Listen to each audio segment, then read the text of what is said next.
HiJack, a virtual machine and assembler, created by me, Vikram Safari. Both of them run on top of a very primitive system, which is also designed by me. This system includes a single core central processing unit consisting of an arithmetic logic unit, a control unit, and 4 registers, a random access memory with mapping of a screen and keyboard. Now I am not going to discuss the whole design of the system in this video. This is just a typical and very primitive 16-bit infrastructure.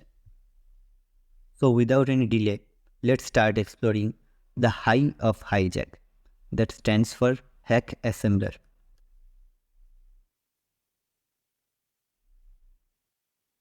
As you can see, this is a huge codebase. It uses 4 levels of pointer arithmetic. And what this program actually does is that it takes as input an assembly file. Let me show you an example of the assembly file. Here you can see, this is an assembly file. It is readable by human but not analyzable. And humans don't write it. It is written by another program. And what the hack assembler does is that it takes as input this kind of assembly file and it converts it into the machine understandable machine code.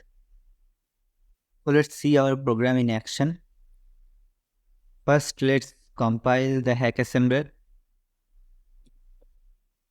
gcc hackassembler.c hack assembler. As you can see, it has compiled our C program to executable program. And now let's execute the program, hack assembler. Now it is showing, enter the location of the source code file.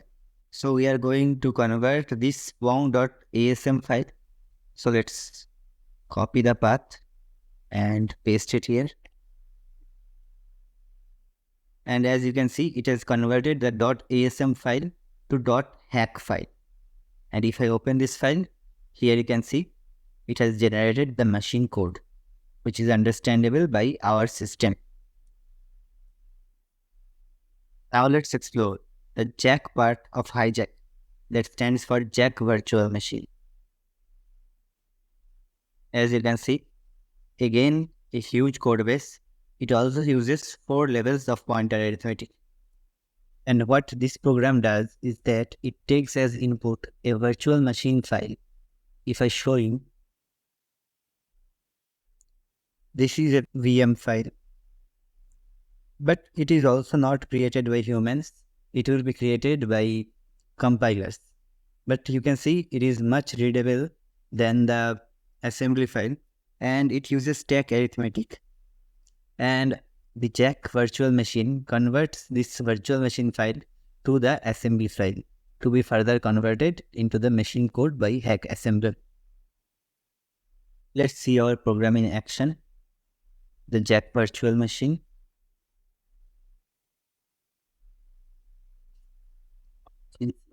Jack.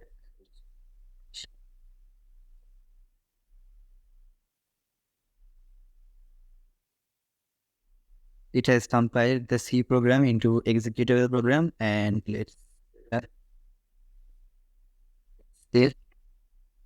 enter the location of the source code. And here is the virtual machine file. So let's copy the path, paste it here. As you can see, it has generated a .asm file.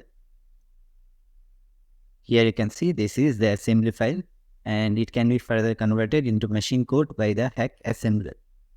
And one more thing I would like to show you, that this Jack virtual machine supports object-oriented programming and function calls. Here you can see there are 2 virtual machine files, that is class 1 and class 2, and sys.vm that initializes these 2 classes. So now let's try to convert these 3 files into assembly files. So I will run again Jack virtual machine, and this time I am going to give the folder as the path. And here you can see it generates an assembly file named the name of the folder. And if I show you, here you can see it has created a bootstrap code and the function class 1,